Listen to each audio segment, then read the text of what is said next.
गर्भसंस्कार म्हणजे नक्की काय? गर्भामध्ये ज्यावेळेला ते बाळ आहे तर त्याच्यामध्ये काही क्वालिटीज आपल्याला एनहान्स करायच्या आहेत की गर्भसंस्कार आपल्याकडे म्हणजे जे 16 संस्कार आहेत तेव्हापासूनच आहेत. शुद्ध बीजापोटी फळे रसाळ गोंबटी, तर त्याच्यामध्ये तुमच्या शरीरावरती तुमच्या मनावरती काम केलं जातं की आपल्याला आता बाळ येणार आहे आणि त्याच्यासाठीची तयारी करायची आहे. मग काय तर आपलं शरीर शुद्ध पाहिजे. तर फर्टिलिटी योगा आणि रेग्युलर योगा यामध्ये काय फरक? ज्या शरीरामध्ये गर्भधारणा व्हायची आहे तिचं जे शरीर आहे त्याचं डिटॉक्सिफिकेशन आपण ह्याच्यामध्ये घेतो. मला एखाद्या आसनामध्ये ताण अपेक्षित आहे, हा ताण न मिळता जर तिथे दाब आला तर त्याचे खूप कॉन्ट्राइंडिकेशन्स होणार असतात. सो प्रयत्न करूनही काही कपल्सना गर्भधारणा होत नाही, तर अशा वेळेस माइंड प्रोग्रॅमिंग कसं या फर्टिलिटी योगाद्वारे होऊ शकतं? म्हणजे नुसतं मला गर्भधारणा होत नाहीये म्हणून मी फर्टिलिटी योगा केलं असं नाही. आपण ज्याला ममत्व म्हणतो, आपण ज्याला जिव्हाळा म्हणतो, याच्यासाठी आवश्यक काय आहे तर प्रेम आहे, वात्सल्य आहे, तर त्याच्यासाठी मृदूपणा स्वभावामध्ये पाहिजे आहे मूळतः. आजकाल आपण बघतो ना की त्याच्या हातात त्याचा मोबाईल, तिच्या हातात तिचा मोबाईल. मग बाळावरती गर्भसंस्कार होण्याऐवजी मोबाईलचेच संस्कार होतात ना.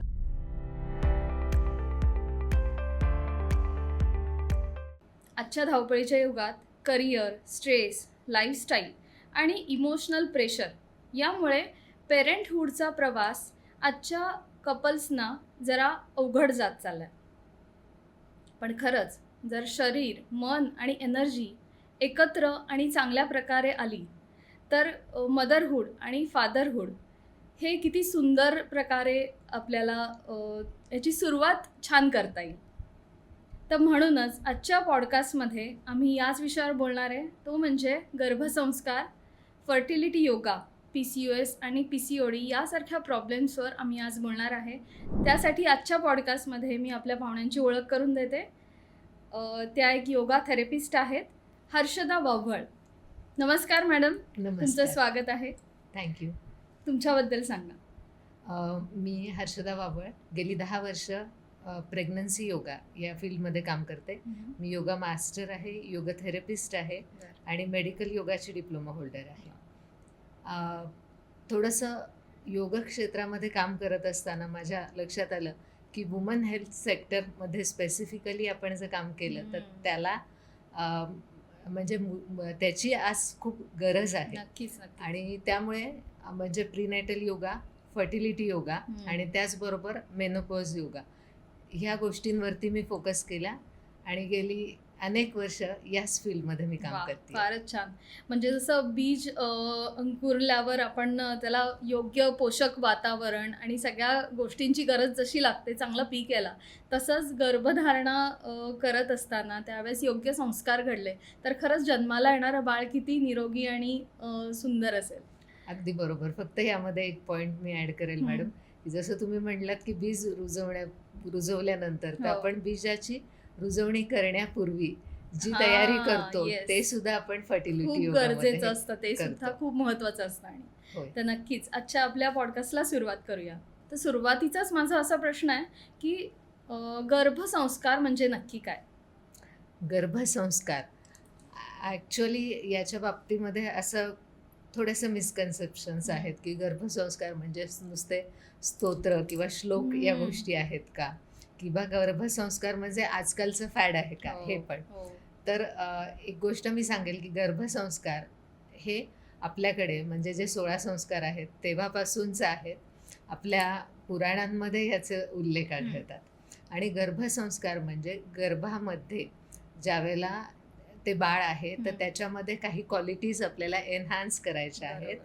त्याचबरोबर आज जी मुलगी किंवा जी महिला गर्भावस्थेमध्ये स्ट्रेस वगैरे कॅरी करते तर ते स्ट्रेस फ्री तिला प्रेग्नन्सी एन्जॉय करता आली पाहिजे. ती प्रेग्नन्सी ही एक फेज आहे हे तिला लक्षात आणून देणं आणि त्यावर काम करणं हे आम्ही गर्भसंस्कार या वर्गामध्ये करतो. मस्त. तर जसं तुम्ही मगाशी सांगितलं की गर्भामध्ये बाळ येण्याच्या आधीची जी प्रोसेस असते की आपलं शरीर निरोगी ठेवणं, फर्टिलिटी योगा, तर त्या विषयाकडे येऊया आपण. तर तुमची स्पेशालिटी आहे त्यामध्ये, तर बरोबर. फर्टिलिटी योगा म्हणजे नक्की काय आणि ओके. तुम्ही काय शिकवता त्यामध्ये? आता खरं सांगायचं तर आपल्या 16 संस्कारामध्ये हम्म. पहिला जो संस्कार आहे तो गर्भाधान संस्कार. बरोबर. तर याच्यामध्ये कसं आहे की तुमचं म्हणजे जे आपण म्हणतो ना की शुद्ध बीजापोटी फळे रसाळ गोमटी, अगदी. तर त्याच्यामध्ये तुमच्या शरीरावरती, तुमच्या मनावरती काम केलं जातं बरं. की आपल्याला आता बाळ येणार आहे हम्म.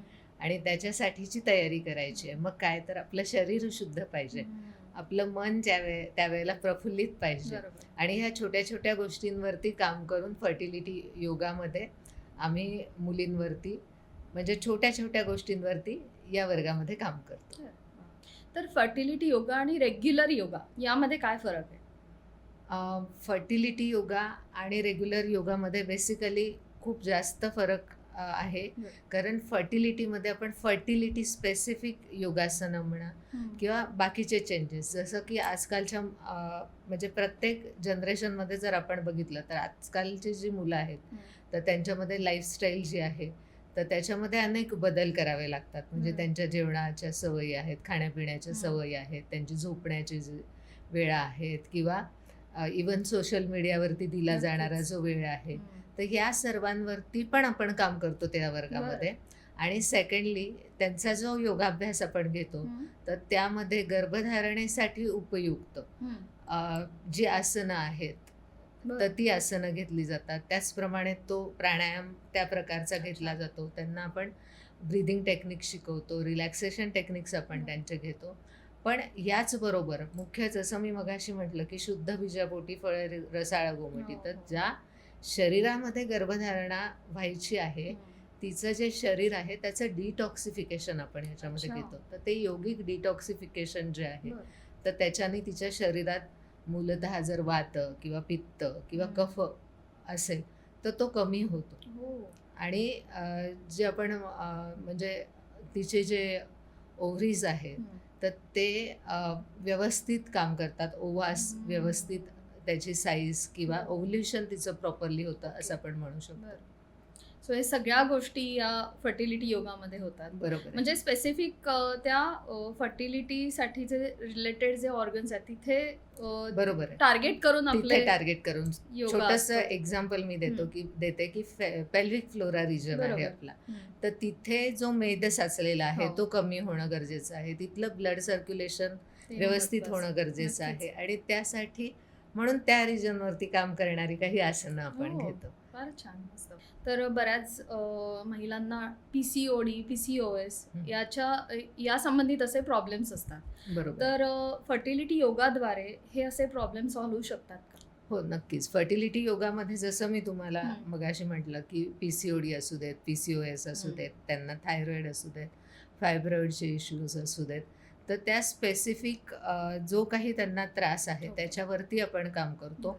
आणि त्यांच्या त्या सिस्टीमवरती आपण काम करतो. म्हणजे नुसतंच रिप्रोडक्टिव्ह हेल्थवरती काम करत नाही, तर तिथे काही वेळेला मुलींना ओबेसिटी असते, बरोबर. मग त्याच्यावरती काम केलं जातं. त्यांची म्हणजे डायजेस्टिव्ह सिस्टीमवरती काम केलं जातं किंवा इवन आपण जी एंडोक्राईन सिस्टीम आहे ज्याच्यामुळे आपली सगळी हार्मनी साधली बरोबर. जाते त्याच्यावरती आपण काम करतो. कारण आजकाल तर आपण बघतो ओबेसिटी तर वाढलेलीच आहे. म्हणजे 11-12 वर्षाच्या मुलींना जेव्हा पाळी सुरू होते नंतर लगेच त्यांना PCOD आणि PCOS चे त्रास सुरू होतात. बरोबर आहे.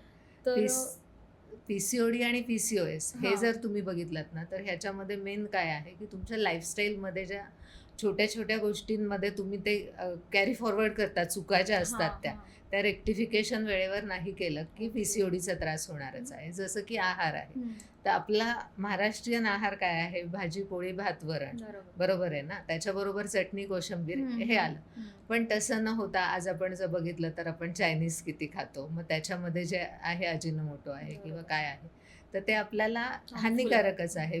प्रिझर्वेटिव्ह वापरले जातात, ब्रेड खाल्लं जातो, पॅकेटमध्ये जे काही असतं फूड, तर ते निश्चितच या मुलींना जे ओबेसिटीसाठी मुख्य कारण ते आहे, हे लक्षात घ्या.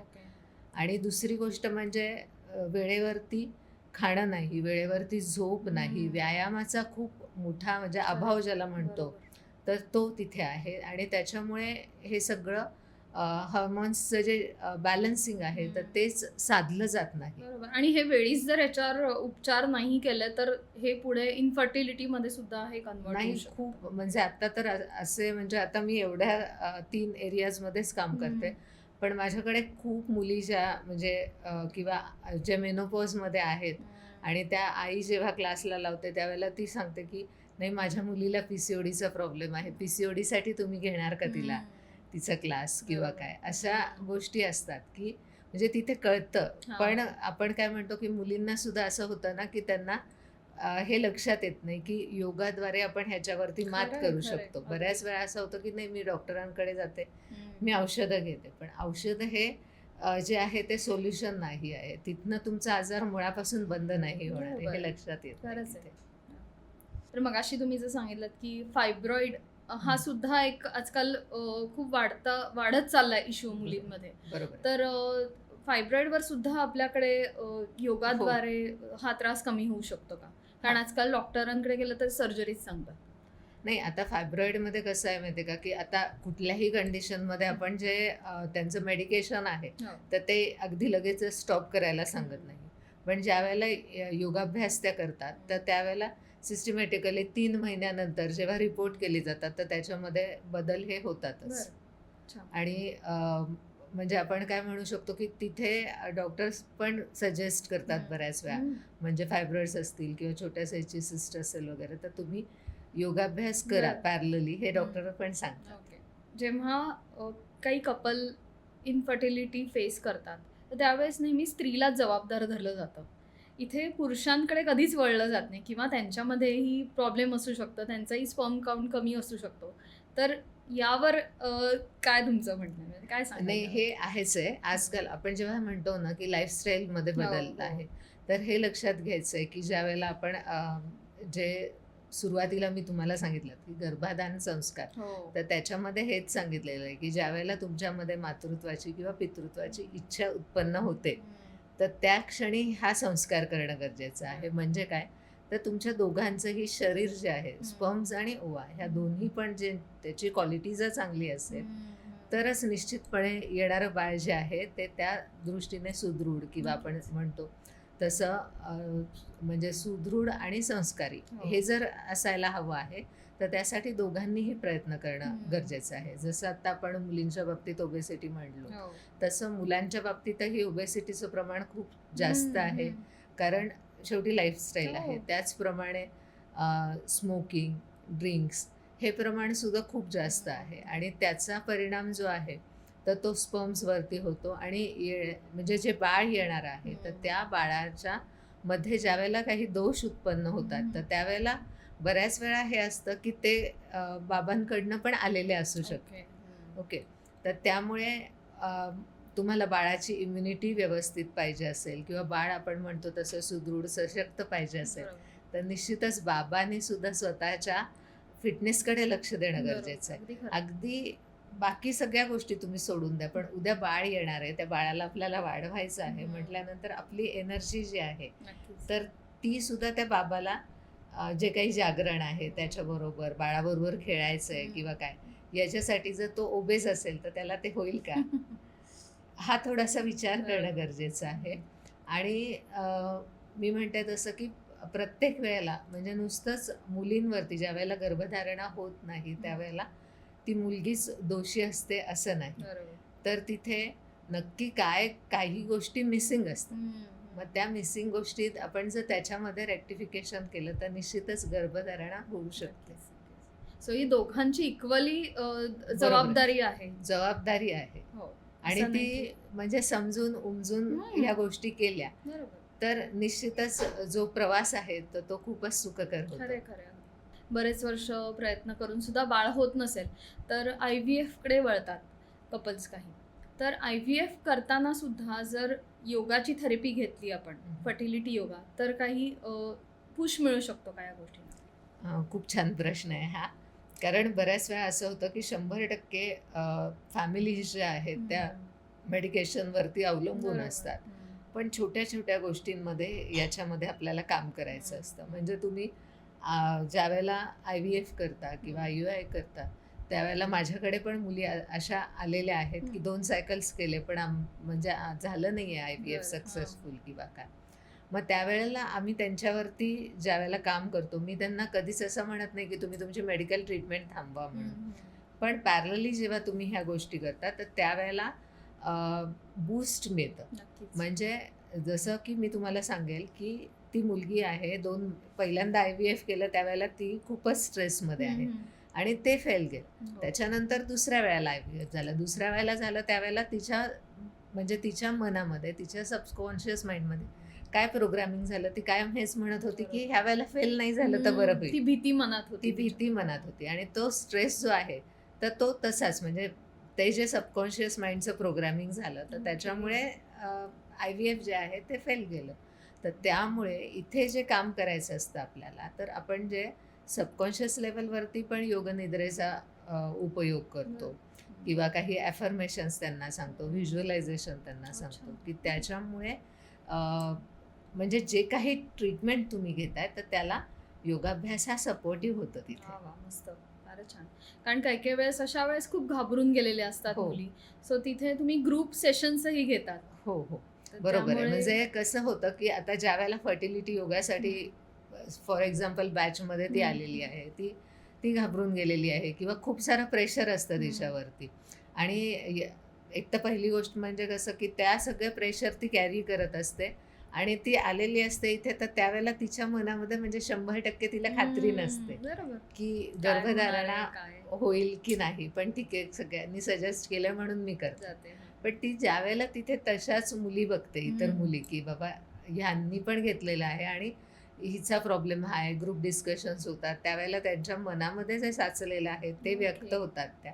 आणि नंतर अशी गोष्ट होते की आता समजा त्या 6 जणी आहेत, त्याच्यातल्या एकीला कन्फ्यूज झालं की एक कुठेतरी मनामध्ये आपण म्हणतो ना की पॉझिटिव्ह हे तयार होतं की नाही आता तिला झालंय म्हणजे मला पण होणार आहे. एक result मोटिवेशन मिळतं. हो. आणि तर माइंडसेट तिथे चेंज वा, होतो मस्त. त्यांचा. हम्म. आणि मग फर्टिलिटी योगाचा रिझल्ट खूप छान मिळतो. म्हणजे आता तर माझ्याकडे असं झालेलं आहे की आम्ही आत्ताच नुकतंच म्हणजे लग्न झालंय, 2 वर्ष झालेत आणि आता we are trying Okay. But we will come for fertility yoga, की आम्ही अच्छा. प्रॉब्लेम नाही आहे, ट्रीटमेंट नाही आहे, काही पण नाही. आता आम्हाला फक्त प्रेग्नन्सी योगा च्या आधी आम्ही इकडे येतो. प्रेग्नन्सी ट्राय करायची वा. आहे तर त्याच्या आधी आम्ही फर्टिलिटी योगा जॉईन करतो. अशी मानसिकता आता तयार तयार होत चालली. होतीये. खूपच छान. म्हणजे अवेअरनेस जो आहे ना तर नक्कीच, तो नक्कीच. नक्कीच म्हणजे मुलींमध्ये येतोय आता. खूप छान आहे. आणि आता काहीतरी प्रॉब्लेम झाल्याशिवाय या गोष्टींकडे वळत नाही. सो ही खूप चांगलं एक परिवर्तन म्हणावं लागेल. हो बरोबर आहे. सो ट्विन प्रेग्नन्सीमध्ये सुद्धा प्रीनॅटल योगा कसा उपयोगी पडतो? आता हे बघा, ट्विन प्रेग्नन्सीमध्ये तर कसं असतं माहिती आहे का, नॉर्मलीच आपल्याकडे असं असतं की प्रेग्नन्सी राहिली ना की तिला सतत काय सांगितलं जातं, तू 2 जीवांची आहेस, आई आहेस. डबल खा, हो हो हो की नाही. हो. आणि त्याच्यानंतर इथे तर काय होतं की तू 3 जीवांची आहेस. आणि मग असं सगळंच पहिल्यापासूनचं म्हणजे काय म्हणतात ना की एक तर आईला जास्त काळजी, हो. सासूबाईंना जास्त काळजी, मग आता हिला आपल्याला काय म्हणतात त्याला की तू खा, तू सुदृढ राहा, खाल्लं तरच खाल्लं सगळं तरच व्यवस्थित सगळं व्यवस्थित होणार होणार आहे. आपल्याकडे. आणि थोडंसं कसं होतं की ट्विन प्रेग्नन्सी म्हणजे बऱ्याच वेळा बेड रेस्ट सांगितली जाते किंवा हालचाली ज्या आहेत ते रिस्ट्रिक्टेड थोड्या. असतात. आणि मग तिला असं होतं की मी एवढं नाही खाऊ शकत, कारण शेवटी प्रत्येकाच्या कॅलरीजची बरोबर. रिक्वायरमेंट ही ठराविकच अगदी. असते. आणि त्या केसमध्ये आपल्याकडे आपण प्रत्येकीला पर्सनलाइज डाएट प्लॅन देतो. अच्छा. आपल्याकडे फर्टिलिटी योगासाठी असू देत किंवा प्रेग्नन्सी योगासाठी Okay. असू देत. म्हणजे तिथे जेव्हा ती डायटिशियनशी बोलते आणि डायटिशियन जेव्हा सांगतात तर मी त्यावेळेला त्यांना सांगते की ह्या प्रोग्राम म्हणजे जेव्हा डायटिशियन मॅमची अपॉइंटमेंट असेल, तू आई आणि सासूबाईंना घेऊनच बस तिथे, की त्यांना जास्त जेणेकरून ऐकायची त्यांना गरज आहे. आणि त्यांच्या मनातल्या ज्या शंका असतात हो. ना तर त्याचं पण निरसन होणं गरजेचं असतं. बरोबर. तर त्यामुळे म्हणजे तिथे तो एक मोठा फायदा होतो. दुसरी गोष्ट म्हणजे क्लासमध्ये ना प्रेग्नन्सी असलेल्या नेहमी 2 किंवा 3 जणी असतातच म्हणजे बॅचमध्ये. आणि मग तिला ते एक असतं की आपणच एकट्या म्हणजे ट्विन प्रेग्नन्सीवाल्या नाही आहोत असं. त्यामुळे ते जे म्हणजे आपण म्हणतो ना की मानसिकता तिची तिथे पण तिला एक बरोबर. छान ॲटमॉस्फिअर पण मिळतं. आणि जसं मी म्हटलं की तिथे बऱ्याच वेळा असं होतं की आत्तापर्यंतचा माझा अनुभव असा आहे की 7वा महिना लागला की मग त्या मुली म्हणतात की थोडं आधी डिलिव्हरी होईल का, माझी प्रीमॅच्युअर बेबी होईल का 7व्या बरं. महिन्यात 8व्या महिन्यात, ही जी त्यांना भीती भीती वाटते असते मनात. किंवा आता माझं सी सेक्शनच होणार हो, आहे, हो. असं जे असतं तर त्याच्यावरती पण तिथे काम केलं जातं हम्म. क्लासमध्ये. कारण काय आहे की मी त्यांना एकच सांगते की बाळाला जेव्हा यायचंय तेव्हा ते येणार आहे. हे ठरलेलं आहे की बरोबर. बाळ कधी येणार आहे आणि कसं येणार आहे. ते बाळच ठरवतं. तर त्यामुळे आपण आता काय करू शकतो की आजचा दिवस बाळाबरोबर आपण खूप छान घालवायचा, बाळाशी खूप छान गप्पा मारायच्या आणि ते आपण करणार आहोत. तर ते करता करता म्हणजे हा जो त्यांचा स्ट्रेस असतो ना, डे टू डे स्ट्रेस, तो खूप बरोबर. निघून जातो. म्हणजे बऱ्याच वेळा त्या मुलींना म्हणजे झोप येत नाही, काळजी नाही, किंवा नंतर आपलं कसं होणार, काय होणार. आणि मग खूप वेळा काय होतं ना की त्या घरात पण हे बोलू शकत नाही. म्हणजे आता फॉर एक्झाम्पल एखादी खूप करिअरिस्टिक असते आणि IVF केलेलं आहे, ट्विन्स आहेत, मग त्याच्यामध्ये तिला असं होतं की आता माझा स्ट्रेस खूप जास्त असतो तिला त्या प्रेग्नन्सी, ड्युरिंग द बरोबर. प्रेग्नन्सी, की आता नंतर 2 बाळ हो. आल्यावर मी कसं सांभाळणार, मी ऑफिस जॉईन करेल की नाही, मी बरोबर. एज्युकेशन माझं केलंय, त्याच्यासाठी मी म्हणजे करिअर कसं मी करिअर start करीन कसं बरं. हे करणार मी. आणि त्यावेळेला ती जर ते बोलली नाही तर मग तो स्ट्रेस जो आहे तर तो खूप जास्त वाढतो. जेस्टेशनल डायबिटीस त्या केसमध्ये होऊ शकतो, ब्लड प्रेशरचा त्रास होतो काही वेळेला. म्हणून ज्या वेळेला आपण क्लासमध्ये त्यांना काही म्हणजे एक थेरपी सेशन्स असतात आणि त्याच्यामध्ये त्या जेव्हा बोलून जातात ह्या सगळ्या गोष्टी, त्यावेळेला आपोआप त्यांचं मन स्ट्रेस हलकं कमी होतं. स्ट्रेस कमी होतो ऑटोमॅटिक. बरोबर. आणि या गोष्टी कदाचित आई वेगळ्या पद्धतीने घेऊ शकते, सासूबाई वेगळ्या पद्धतीने घेऊ शकतात. So as a third person तुम्ही म्हणून खूप समजून घेत असाल या हो. सर्व गोष्टी. नाही, आता कसं होतं माहितीये का, मुलींचं एक उदाहरण मी देते की म्हणजे ट्विन्स असू दे किंवा म्हणजे फर्स्ट Normal, प्रेग्नन्सी हो. असू दे, किंवा ती मुलगी तिच्या शरीरामध्ये खूप बदल होत असतात आणि स्वाभाविकपणे ती सांगायला जाते. म्हणजे ती जेव्हा आईला सांगायला जाते किंवा ती जेव्हा सासूबाईंना सांगायला जाते की असं असं होतंय, तर त्यावेळेला त्यांना त्या एकदम तिला म्हणजे काय सांगतात, हो होतच असं. आणि सगळ्यांचंच होतं. माझ्या वेळेला तर असं झालं आणि माझ्या वेळेला जर असं झालं, हे जे असतं ना, हे तिला म्हणजे तिला ते प्रचंड इरिटेट करून जातं. बरोबर. कारण तिचं काय म्हणणं असतं की मी आत्ता जे फेस करते हे तुम्ही ऐकून घ्या. तुम्ही त्याच्यामध्ये मी तुम्हाला काही सोल्युशन नाही बरोबर. मागत आहे ना, पण ऍटलिस्ट तुम्ही ऐकून तर घ्या. आणि इकडे क्लासमध्ये तेच होतं. म्हणजे आता एखादी जर बोलली, जसं मी म्हटलं मगाशी की 5-6 जणींचा ग्रुप असेल, हो. एखादी जर बोलली ना तर बाकीच्या दोघी बोलत नाही. पण मग त्याच्यापैकी एखादीचा मेसेज येतो व्हॉट्सअपवरती की आजचं हे सेशन झालं ना, तर रिया जे म्हणाली तेच मला म्हणायचं होतं, पण मी बोलू शकले नाही. आणि तिच्याशी तुम्ही बोललात त्याच्याने माझं मन खूप हलकं झालं. बरं. म्हणजे असं प्रत्येकाच्या मनात काही ना काहीतरी हां. अशा गोष्टी चालू असतात. सो एकीचं बोलणं ऐकून दुसरीला की वाटतं हां, आपला हां. प्रॉब्लेम पण असाच आहे आणि आपण किंवा आपला प्रॉब्लेम खूप छोटा आहे, छोटा आहे. हां. असंही होतं असंही काही होतं. वेळेला. तर त्याच्यासाठी ह्या क्लासचा खूप छान उपयोग होतो. आणि दुसरी गोष्ट महत्त्वाची म्हणजे कसं की ज्या मुली परदेशामध्ये हां. आहेत तिथे त्यांच्या जवळ कोणी हो, नसतं. हो. म्हणजे त्यांना शेअरिंग करायला असं कोणीच बरोबर. नसतं. मग ह्या क्लासमध्ये ना त्यांना क्लासची खूप खूप मदत होते. म्हणजे क्लासमध्ये जेव्हा ते येतात त्यावेळेला मस्त. एक रिलॅक्सेशन हो. त्यांना एक रिलॅक्सेशन वाटत होतं. असेल. सगळ्याजणी एका फेजमध्ये आहेत. कधीतरी आम्ही खूप मजा करतो क्लासमध्ये. म्हणजे आता फॉर एक्झाम्पल एखादं सेशन असतं की ज्याच्यामध्ये एखादी रेसिपी शेअर करायची की हां ठीक आहे, आता तुम्ही ह्या आठवड्यामध्ये हे करा किंवा काय असं. आणि मग त्याच्यामध्ये मग मुलींचे मेसेजेस येतात की हे अवेलेबल नाहीये, मग कसं करायचं. किंवा आता फॉर एक्झाम्पल आपल्या इकडे उन्हाळा आहे हो. आता. मग उन्हाळ्यामध्ये एखादी असते ती हैदराबादमधनं असते, तिच्या तिकडे खूपच जास्त उष्णता असते, किंवा विदर्भातनं कोणीतरी असते. हो. मग ती सांगते की मग आम्ही उन्हाळ्यासाठी काय करतो असं. आणि So, मग ते अनुभव कसं खूप इथे शेअर हो, होतात इथे. खूप छान शेअर होतात. म्हणजे आता जस्ट मी असंच सांगत होते त्यांना की B12 साठी आपण जो दही भात आहे, तर तो दही भात खाल्ल्याने फायदा होतो. बरं. तर तो कसा खावा किंवा कसा करावा वगैरे ह्याच्यावरती आमचं डिस्कशन झाल्यानंतर मग एक जण आहे तर तिने सांगितलं की तो करून आम्ही मातीच्या भांड्यामध्ये ठेवतो झाकून, हम्म. आणि मग त्याच्यानंतर त्या दह्यातलं जे पाणी आहे ते निघून जातं आणि नॅचरली तो खूप थंड होतो अच्छा. आणि तो खूप छान लागतो चवीला असं. बरं.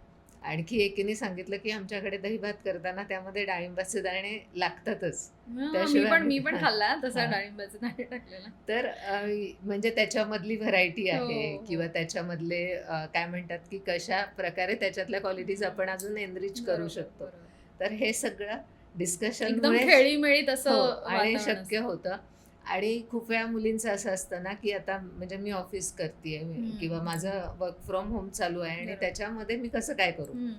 आणि मग त्या जेव्हा बघतात की नाही बाकीच्या 4 जणी पण करतायत, त्यावेळेला आपण करायला पाहिजे किंवा नक्कीच. आपल्याकडनं व्हायला पाहिजे. हे ॲटिट्यूड तिथे एक चेंज होतं चेंज आपलं, होतो नाही का? त्याच्यामध्ये. हां. तर ज्यांचे मिसकॅरेजेस झालेत त्यांना सुद्धा योगा परत फर्टिलिटी योगा कसं मदत करू शकते परत कन्सीव्ह होण्यासाठी? आता मिसकॅरेजेस जेव्हा होतात ना, तर हम्म. त्यावेळेला एक लक्षात घ्यायचं आहे की तिला कन्सीव्ह होऊ शकतं. हे एक तिथे डोक्यात मनामध्ये ठेवायचं. डोक्यात ठेवणं गरजेचं असतं. सेकंडली काय होतं माहिती आहे का, की मुलींचं कशामुळे मिसकॅरेज झालं, म्हणजे त्यांच्या लाईफस्टाईलमध्ये काही चेंजेस करणं ओके. गरजेचं आहे का, किंवा त्या स्पेसिफिक वेळेला त्यांचा काही प्रवास झाला होता किंवा काही गोष्टी, म्हणजे जे आपण म्हणतो ना की चुकून त्यांच्याकडून काही गोष्टी केल्या गेल्या बरोबर, होत्या. बरोबर. तर हे पण आपण तिथे विचारात घेतो. पहिली गोष्ट म्हणजे त्यानंतर फर्टिलिटी योगा करत असताना नॅचरली डिटॉक्सिफिकेशन होतं. फर्टिलिटी योगामध्ये आम्ही सगळ्या गोष्टी नॅचरली, म्हणजे तुझं हिमोग्लोबिन चांगलं पाहिजे, तुझं कॅल्शियम चांगलं पाहिजे, यावरती पण फोकस करतो. ओके. एक थोडीशी तिच्या मनामध्ये जे मिसकॅरेजेसमुळे काय होतं की कुठेतरी आपण असं म्हणतो ना की असं मळप दाटल्यासारखं झालेलं असतं मनामध्ये असं, आणि कातर असतं मन. हो. मग थोडंसं हे योगाभ्यासाने म्हणा किंवा प्राणायाम केल्याने म्हणा ती मेंटली आणि फिजिकली पण स्ट्रॉंग होते. बरोबर. आणि त्यानंतर जेव्हा कन्सीव्ह होतं ना, तर त्यावेळेला बऱ्याच वेळा मी मुलींच्या बाबतीत हे बघितलेलं आहे की माझ्याकडे एक जण होती, तर तिचं असं झालेलं होतं की तिचे आधी 3 मिसकॅरेजेस झालेले होते. बरं. आणि चौथ्यांदा जेव्हा तिला प्रेग्नन्सी राहिली, ती फर्टिलिटीसाठी आली नव्हती माझ्याकडे, ती डायरेक्टली कन्सीव्ह झाल्यानंतर तिनं जॉईन केलं होतं. तर मग ती जेव्हा बोलायची तर त्यावेळेला तिने मला सांगितलं होतं की मला ना असं होतं की सकाळी रात्री झोपले ना की अशी भीती वाटते झोपायची, की सकाळी जाग आली आणि ब्लिडिंग सुरू झालं तर, मिसकॅरेज झालं तर, आणि त्या ह्याच्याने मला झोपच येत नाही. मग आम्ही तिथे तिच्या झोपेवरती काम केलं. त्याच्यानंतर तिच्या मनातली भीती कशी जाईल याच्यावरती काम केलं.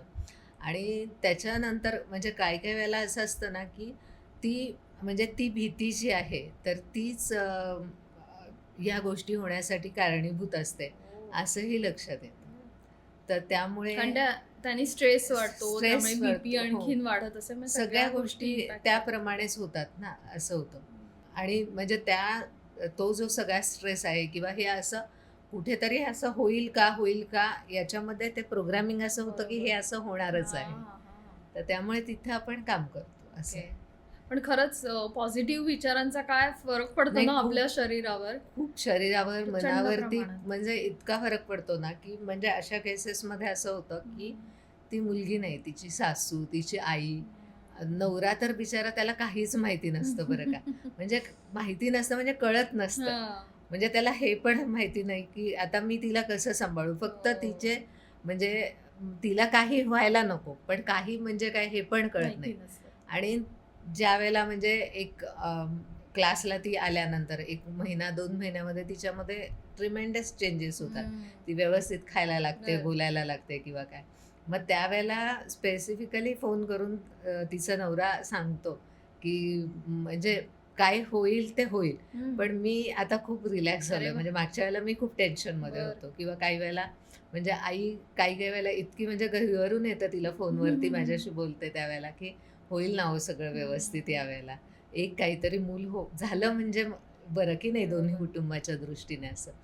तर त्यावेळेला म्हणजे ते आमच्या दृष्टीने सुद्धा ती एक जबाबदारी नक्कीच, असते. नक्कीच. अशा केसेस घ्यायच्या म्हणजे हा खरंच. क्लास जो आहे हा खूप जबाबदारीने हो, घेण्याची गोष्ट प्रश्नच आहे. नाही, प्रश्नच नाही. जसं तुम्ही आता जबाबदारीचं म्हणलात तसं आजकाल बरेच जण काही काही ॲप्स बघून किंवा यूट्यूबवरचे व्हिडिओ बघून गर्भसंस्कार किंवा फर्टिलिटी योगा ट्राय करायला जातात, तर ते कितपत योग्य आहे? आता गर्भसंस्कारमध्ये तर मी सांगेल तुम्हाला की गर्भसंस्कारमध्ये सगळ्याच गोष्टी गुगल करून नाही चालत किंवा ॲप बनवून पण नाही चालत. बरोबर. आजकाल तर कसं आहे की प्रत्येक प्रेग्नन्सी ही प्रेशियस आहे.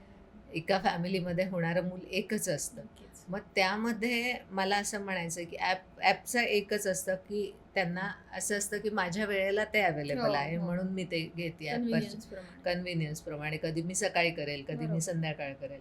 तर असं नाही होत.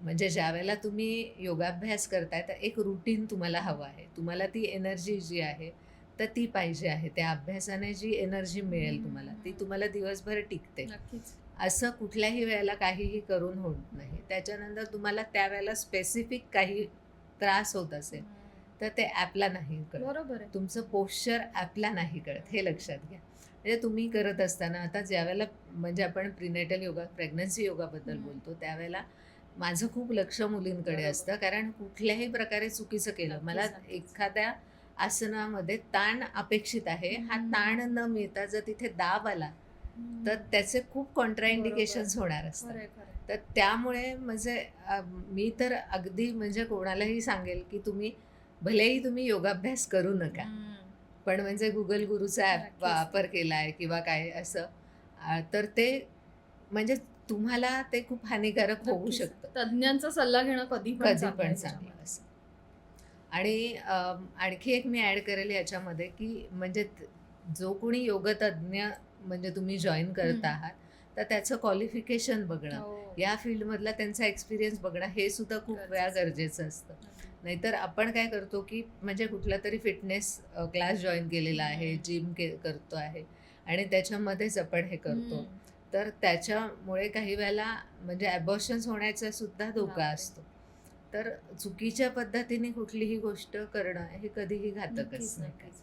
प्रॉपर गायडन्स घेणं हे म्हणजे तुम्हाला गरजेचं आहे. काही त्रास झाला नाही तर उत्तमच, पण जर त्रास झाला तर तो अगदी 2 जीवांशी खेळ बरोबर आहे, होतो. अगदी खरं. असं. सो प्रयत्न करूनही काही कपल्सना गर्भधारणा होत नाही, तर अशा वेळेस माइंड प्रोग्रामिंग कसं या फर्टिलिटी योगाद्वारे होऊ शकतं?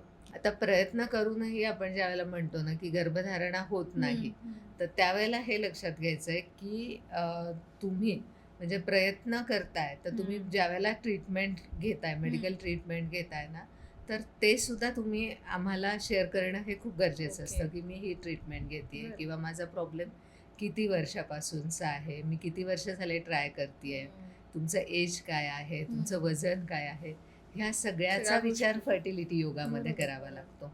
म्हणजे नुसतं मला गर्भधारणा होत नाहीये म्हणून मी फर्टिलिटी योगा केलं असं नाही.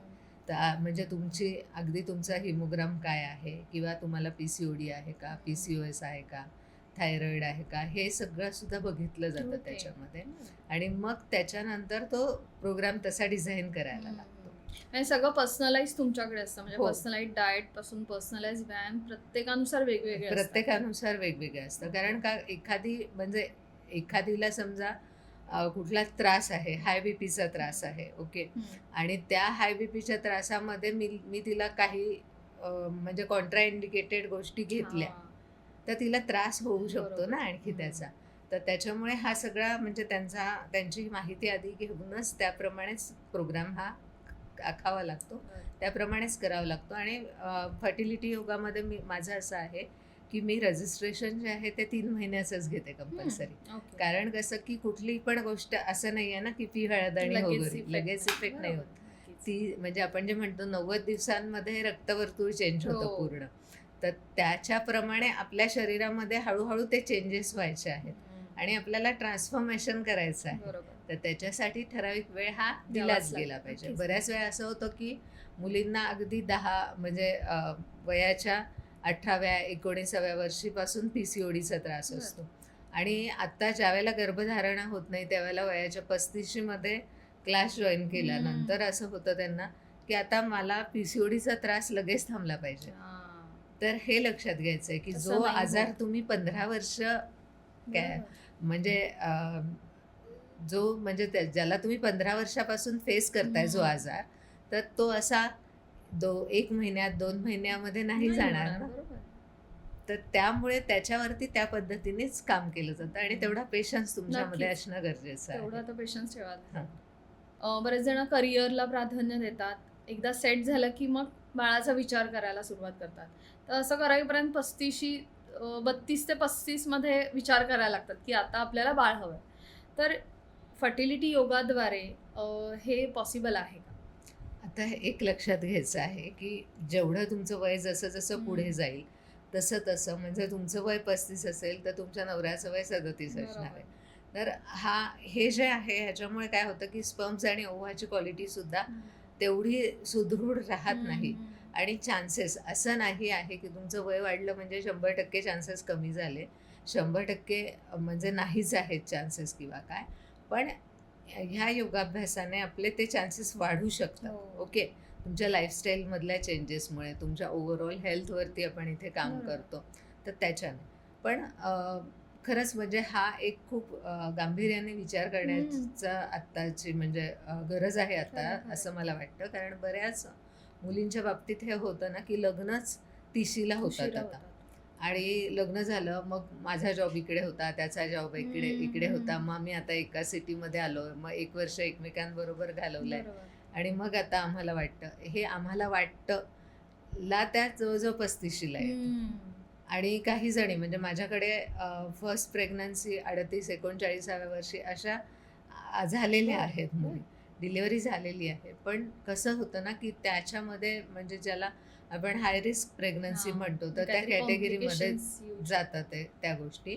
आणि कुठेतरी दुसरी गोष्ट काय होती माहिती आहे का, की जेव्हा तुमचं एवढं वय होतं 30-32 वर्ष 30-32 म्हणण्यापेक्षा 32-35 वर्ष त्यावेळेला तुमची एक लाईफस्टाईल ठरलेली असते. बरोबर. डाएटचा पॅटर्न ठरलेला हो, असतो हो. आणि तुमचं म्हणजे तुमची मतंही त्यावेळेला खूप ठाम असतात.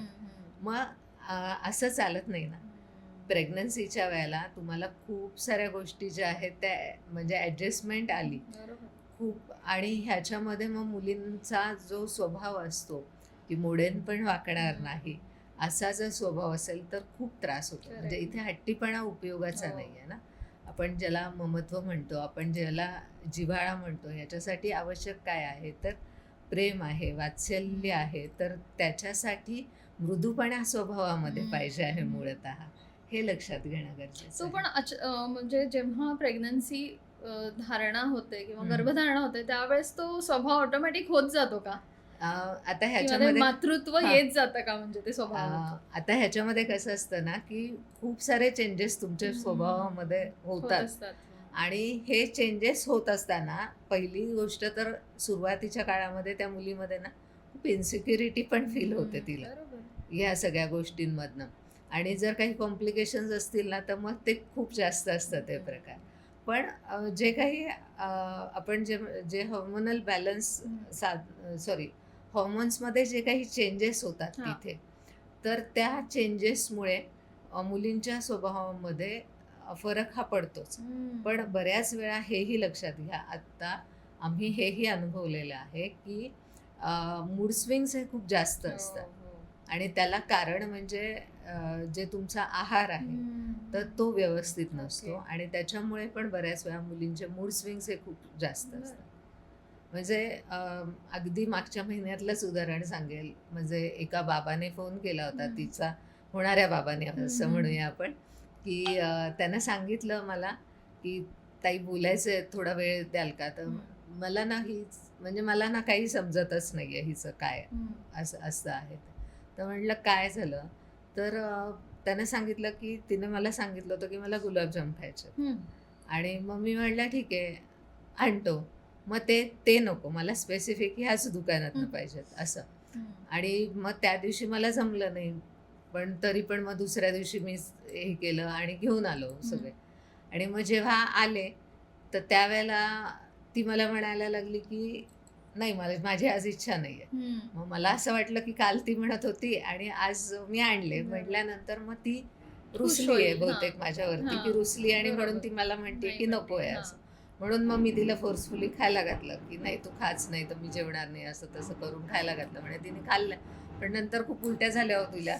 आई गं. तर मलाच कळत नाहीये, की मी काय करू? ओके. आणि तो असा म्हणजे ज्याला असं म्हणतो ना की त्याला म्हणजे त्याच्यामध्ये त्याला आणण्याचं पण सॅटिस्फॅक्शन हो ना. किंवा आनंद नाहीये आणि आणि तिला त्याला असं त्रास झाला. सारखं की तिला त्रास झाला याचं तिचे गिल्ट खूप guilt. जास्त होतं हो. त्याला.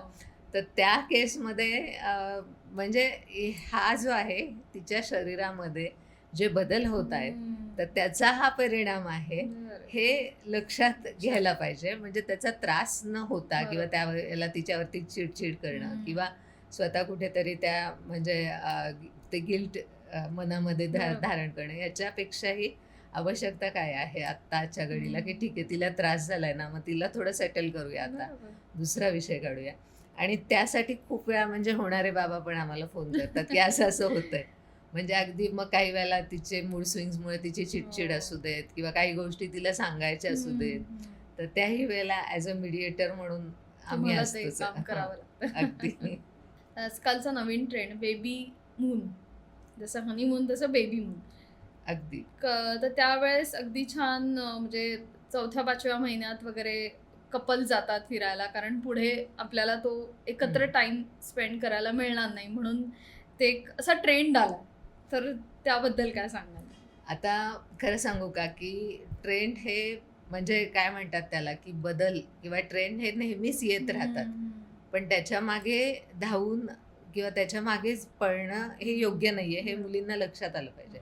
एक तर काय होतं माहिती आहे का की बऱ्याच वेळा असं होतं पहिले 3 महिने आणि शेवटचे 3 महिने हे बेबी मूनसाठी तर अजिबात योग्य नाहीये. बरोबर. ते तुम्ही अव्हॉइडच केलं पाहिजे.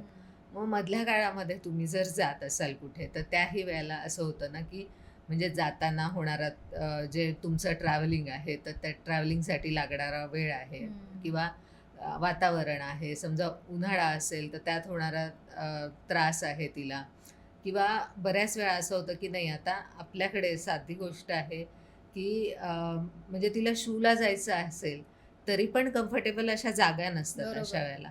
आणि मग पब्लिक टॉयलेट्स नाही आहेत किंवा काय तर त्या केसमध्ये असं होतं ना की तिथे तिने मोशन्स जे आहेत तर ते कंट्रोल करणं अपेक्षितच नाही आहे. त्याचा त्रास होऊ शकतो किंवा ट्रॅफिक आहे तुम्ही योग्य वेळेला योग्य जागी पोहोचू शकणार नाही आहे तर ह्या बराच सगळ्या वेळ एका जागी बसणं आहे. त्यानंतर आणखी तुम्ही तिथे पोहोचलात जिथे तुम्ही राहत आहात तर तिथे समजा काही मेडिकल इमर्जन्सी आली तर ते ठिकाण तुम्हाला माहिती आहे का या सगळ्याचा कुठेही विचार केला जात नाही. आणि मला एक सांगायचं आहे की नवरा बायको तुम्ही आहात तुम्हाला एकत्र वेळ आतापर्यंतचा होताच. समजा नंतर मिळणार नाही मूल 2 वर्षाचं होईपर्यंत 4 वर्षापर्यंत नाही मिळणार तर त्याच्याने काही वावगं होत नाहीये.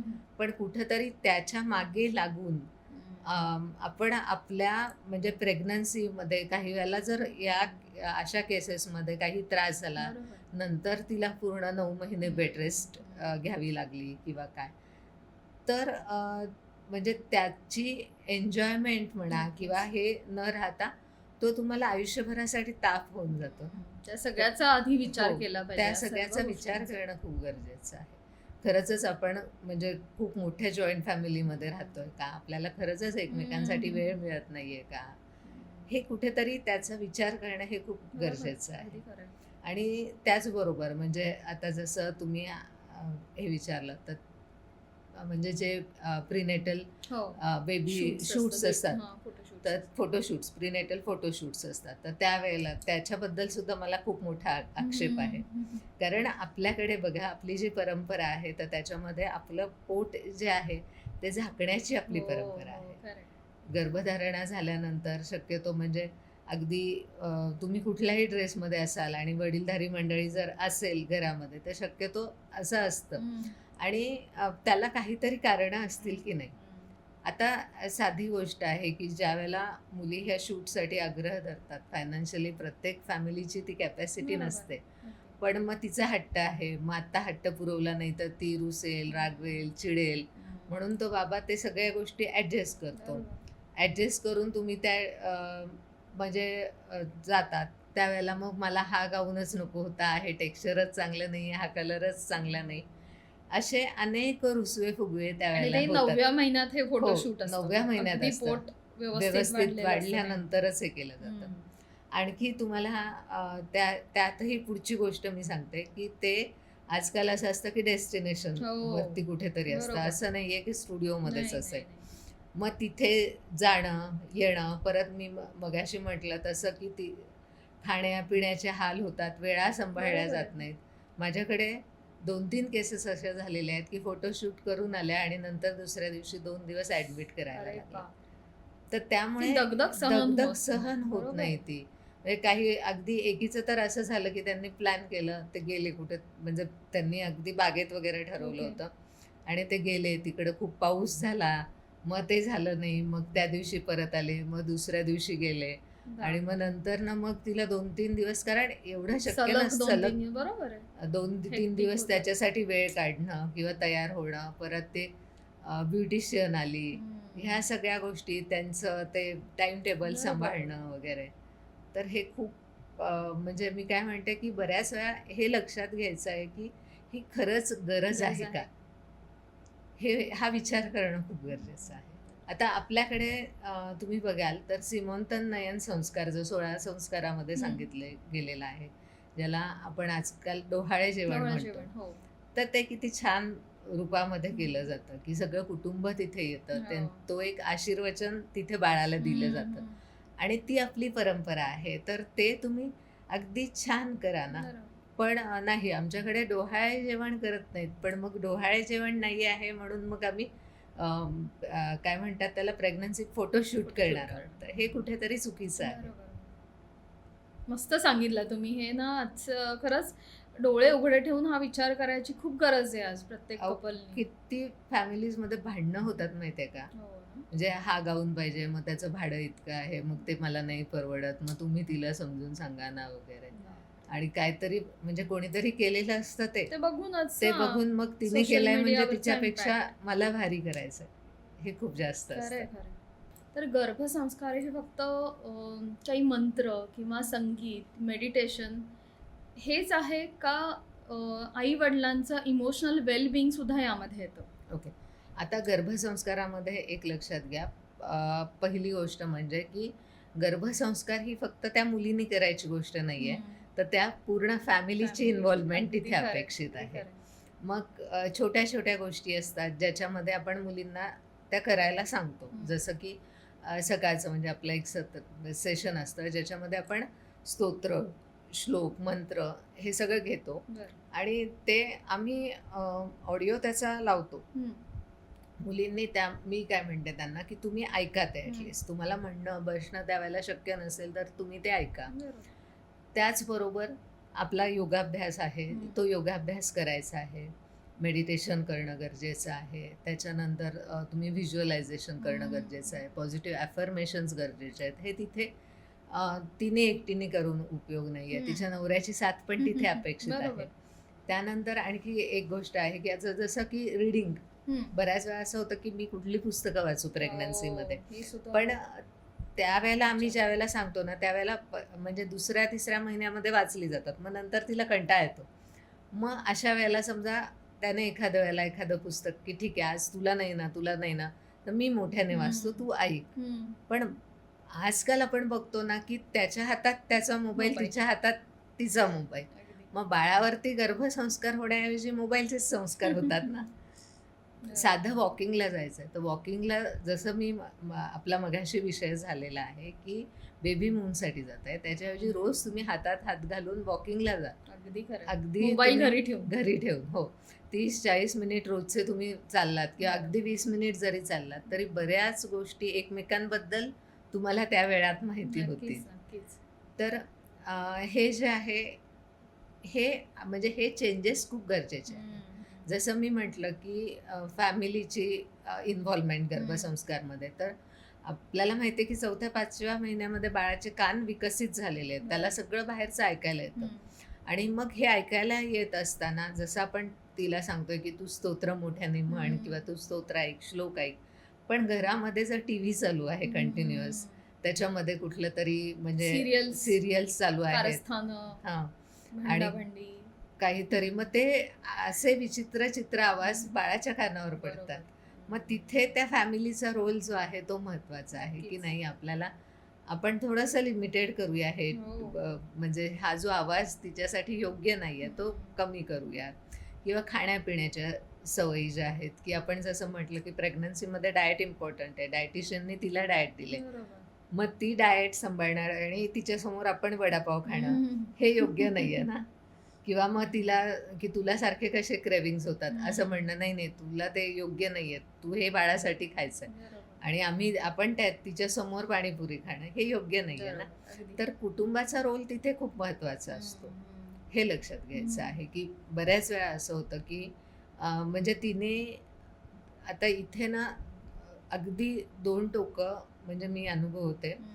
की काही कुटुंब असतात ना तर त्याच्यामध्ये असं असतं की नाही तू काम करणं गरजेचं आहे कारण नॉर्मल डिलिव्हरी बरोबर. व्हायला पाहिजे.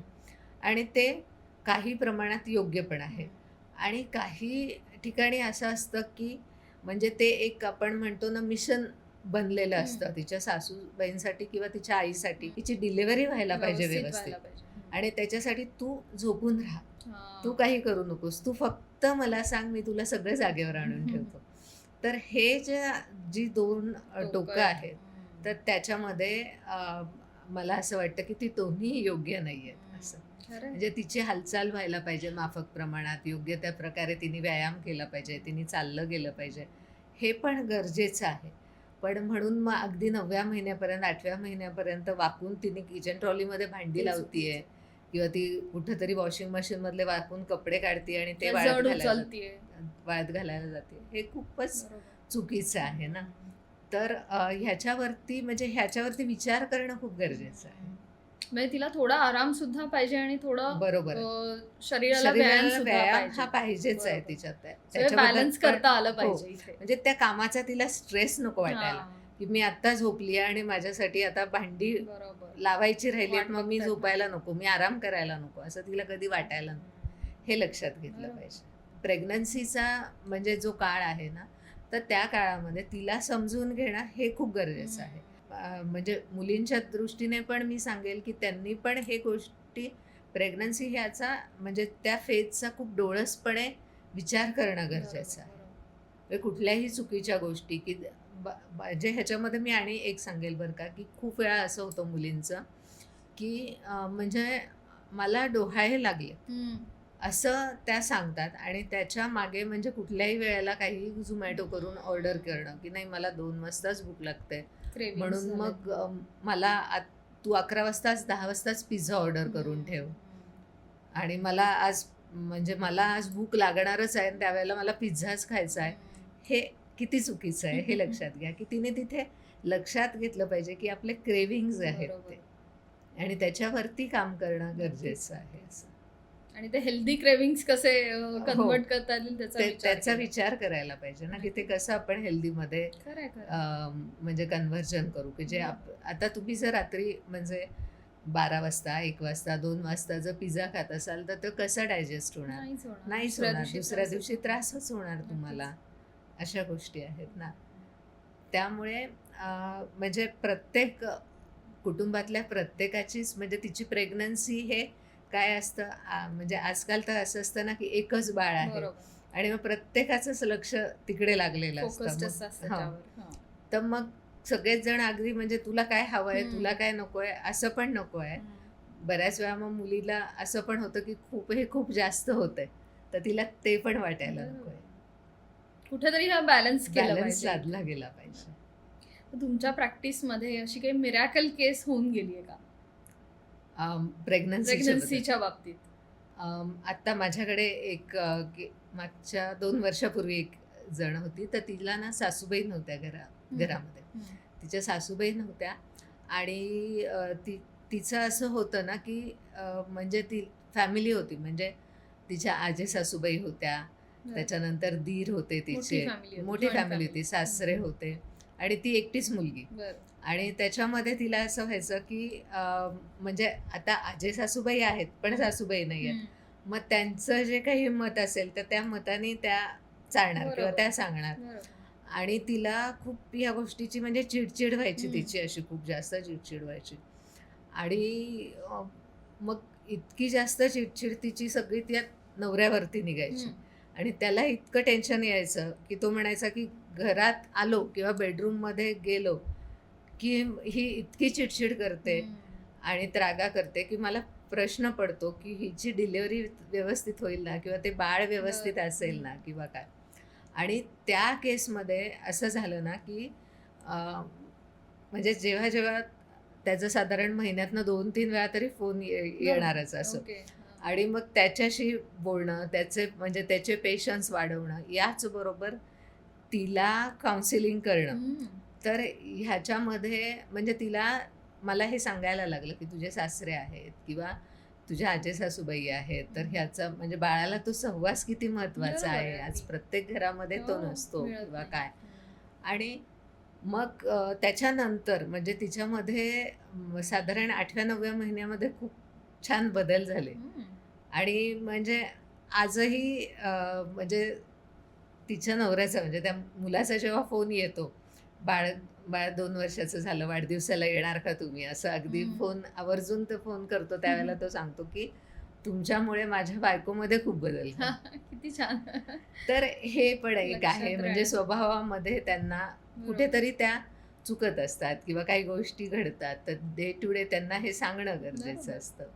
काही वेळेला असं असतं ना की म्हणजे आता एक उदाहरण मी सांगते तुम्हाला की गेले म्हणजे 9-10 वर्ष झाले ह्या फील्डमध्ये मी हो. आहे. पण आतापर्यंत असं झालंय की आतापर्यंत खूप वेळा असं झालं की सासूबाईंनी एन्क्वायरी केली आहे क्लासची. त्या सगळ्या म्हणजे चौकशी करतात फोनवरती, कारण त्यांना हे पाहिजेच असतं ना बरोबर. की सुनेला आपल्या चांगली ट्रीटमेंट. हां, म्हणजे आपल्या येणाऱ्या बाळावरती, आपल्या फॅमिली बरोबर. मेंबरवरती ही बाई काय संस्कार करणार आहे. पण हे लक्षात घ्यायचं आहे की आत्तापर्यंत जेवढ्या एन्क्वायरीज झाल्या, तर त्याच्यामध्ये फार रेअर ॲडमिशन्स होतात की सासूने एन्क्वायरी केली आणि सुनेने ॲडमिशन घेतलं. कारण बापरे! तिथे तो जो माइंडसेट असतो ना की तिला तो इंटरफिअरन्सच वाटतो प्रत्येक वेळेला. आणि त्याच्यावरती सुद्धा काम होणं गरजेचं असतं, असं आहे. म्हणजे आता आणखी मी म्हणजे मुलींच्या बाबतीमध्ये त्यांचे एक्सपेक्टेशन्स वेगळे असतात. त्या येतात ती फॅमिली खूप वेगळ्या प्रकारची असते. आणि मग म्हणजे जेव्हा अरेंज मॅरेज होतं किंवा ज्या वेळेला लव्ह मॅरेजही होतं, त्यावेळेला त्यांना ती केली जाणारी किंवा त्या करत असलेली ॲडजस्टमेंट आहे. तर सहज म्हणून त्या कितीतरी मुली बोलून जातात ह्या गोष्टी की मी नाही आई-बाबांना सांगितलं हे की तुम्ही मला म्हणजे असं घर निवडून दिलंत. कारण त्यांना ते गिल्ट नको की म्हणजे आपण हे घर त्यांच्यामुळे निवडलंय असं. आणि मुलीला आपल्या त्रास होतोय किंवा तिला ह्या गोष्टी पटत नाही. बरोबर. पण मग तिथे तिचा म्हणजे तिला तिचा स्वाभिमान पण राखता आला पाहिजे. तिने म्हणजे थोडीशी ॲडजस्टमेंट करणं पण गरजेचं असतं. बरोबर. आणि हे सगळं म्हणजे साधून गर्भसंस्कार करणं, हे काम आम्ही तिथे करतो. केवढं जबाबदारीचं हो. काम आहे आज आणि मला कळलं. म्हणजे याच्यामध्ये मी तुम्हाला हे एक सांगेल की बाळं अगदी 7 वर्षाची होऊ देत, 8 वर्षाची होऊ देत, म्हणजे आपण सहज म्हणून त्यांचा मेसेज होतो की आता शाळेत घातलंय, मग म्हणजे शाळेचा ड्रेस घालून आज बाळ म्हणजे वाव. तो शाळेत जाणार आहे, तर तुम्हाला फोटो पाठवते. मस्त. आणि हे म्हणजे हे जे असतं ना, तर हे खूप रेअर आहे. म्हणजे समाधान देणारं आहे ना तुम्हाला हो. असं खूप. आणि काय होतं की म्हणजे आता समजा मी एखाद्या गावात गेले आणि तिथे जर म्हणजे जी माझी विद्यार्थिनी आहे ती असेल, तर मी आवर्जून प्रयत्न करते की मी तिच्याकडे जाईल म्हणून. आणि त्यावेळेला जो आनंद होतो ना, तो मला म्हणा किंवा त्या कुटुंबाला म्हणा, तर तो म्हणजे अगदी वेगळाच असतो ना. हो, वेगळाच म्हणजे आनंद आहे तो, किती छान. की आपण अगदी त्या फॅमिलीशी कनेक्ट होतो. हो, नक्कीच. तर ते संस्कार खूप केलेले हो. आहेत त्या बाळावर. आणि छोट्या-छोट्या गोष्टी असतात की ती आजी पण सांगते. बऱ्याच वेळा तर असं होतं ना की क्लास आम्ही घेतो किंवा काय, आणि मग तिच्या सासूनी किंवा आईने ऐकलेलं असतं हे सांगितलेलं. मग त्यांचा फोन येतो मला की बरं झालं हे तुम्ही सांगितलंत ते. मी सांगितलं की ती ऐकत नाही, तुम्ही सांगितल्यानंतर ती ऐकते. तर असा फरक पडतो. असा खरंय, फरक हा खरंय. खूप पडतो. अगदी. क्लासने तो फरक खूप पडतो, असं अच्छा. आहे. पण तरी पण म्हणजे असं होत नाही की त्या सांगतात म्हणून प्रत्येक गोष्ट आम्ही सांगतो पुढे. म्हणजे जसं मी मागे पण एका पॉडकास्टमध्ये सांगितलं होतं एक उदाहरण की म्हणजे एका आईचा मला फोन आला होता, "अहो तिला लवकर उठायला सांगा ना." ती 9 वाजता उठते, तिच्या सासूबाई पण काही बोलत नाहीत, पण मलाच कसं तरी होतं. आता तुम्ही सांगा, की ती मुलगी 24 वर्ष तू वाढवलीस, 25 वर्ष वाढवलीस, नंतर तू लग्न करून दिलंस. बरोबर. ती तुझं ऐकत नाहीये आणि 2 महिन्यात मी तिला असं काय सांगणार ना, की ती माझं ऐकेल, की हो. लवकर उठायचंय किंवा काय.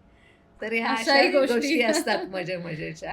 बापरे. पण ठीक आहे, म्हणजे मजा येत असेल मजा तुम्हाला, येते असे एकंदर. प्रत्येकाचे एक वेगवेगळे असे वेगळे- अनुभव येत असतील अतिशय तुम्हाला. वेगळे अनुभव असतात याच्यातनं. आणि एक तरी पण त्या फॅमिलीतला जो म्हणजे आपण म्हणतो ना, की आनंदाचा क्षण आहे आणि हम्म. त्याच्यात आपल्याला सहभागी होता येतं. खरंय, खरंय. तर हे खूप महत्वाचं छान, असतं. छान. फार छान. जाता आता जर एखाद्या कपलला जर प्रेग्नन्सी प्लॅन करायची असेल, तर अशा ओके. कुठल्या 5 गोष्टी लक्षात त्यांनी ठेवाव्या? आता हे लक्षात घ्या, की हम्म. त्यांना त्याच्यामध्ये त्यांच्या लाईफस्टाईलमध्ये चेंजेस करणं गरजेचं असतं. एक पहिली गोष्ट म्हणजे त्यांना एकमेकांसाठी वेळ देणं वेळ गरजेचं आहे आणि त्याच्यासाठी त्यांना सोशल मीडियापासून थोडं लांब राहणं गरजेचं आहे. त्यानंतर त्यांना त्यांच्या ह्याच्यामध्ये डाएटमध्ये खूप सारे चेंजेस करणं अपेक्षित आहे. त्यांना त्यांच्या रुटीनमध्ये, डेली रुटीनमध्ये एक्सरसाइजसाठी वेळ काढणं दोघांनाही गरजेचं आहे. एकमेकांसाठी जेवढा ते वेळ काढतील ते जेवढं गरजेचं आहे, त्याचप्रमाणे त्या दोघांना फिट राहणं हे सुद्धा खूप गरजेचं आहे. त्याचबरोबर डाएट जो आहे तो डाएट आपला योग्य असणं खूप गरजेचं आहे. बरं. ज्याला आपण समतोल म्हणतो किंवा हम्म. चौरस म्हणतो आहार, त्या प्रकारचा त्यांनी घेणं गरजेचं असतं. आणि आणखी महत्त्वाची गोष्ट म्हणजे की व्यसनांपासून दूर राहणं हे खूप गरजेचं आहे त्या काळामध्ये. फारच छान. म्हणजे असं स्टार्ट टू एंड अशी माहिती आपल्याला मिळत गेली आहे. गर्भसंस्कार कसे होतात आणि फर्टिलिटी योगा कशा प्रकारे काम करतं आणि PCOD, इनफर्टिलिटी किंवा ज्या कपल्सना गर्भधारणा करायची आहे किंवा बेबी मून, असे सारखे सगळे विषय आपल्या आजच्या पॉडकास्टमध्ये झालेले आहेत. सो खूप थँक्यू मॅम, आजच्या एपिसोडमध्ये आलात आणि एवढी छान माहिती शेअर केलीत आपल्या सर्व प्रेक्षकांना. तुमचे मी खूप आभार मानते, कारण ह्या प्लॅटफॉर्मवरती अवेअरनेस या विषयावरती जनरेट करणं खूप ही गरजेचं खूप मोठी गोष्ट आहे. खरंय. Thanks a lot. थँक्यू. तुम्हाला आजचा एपिसोड कसा वाटला त्याबद्दल कमेंट्समध्ये लिहून नक्की कळवा आणि पियू द स्टोरी टेलर या यूट्यूब चॅनलला अजून तुम्ही सबस्क्राईब केलं असेल तर ते जरूर करा. धन्यवाद.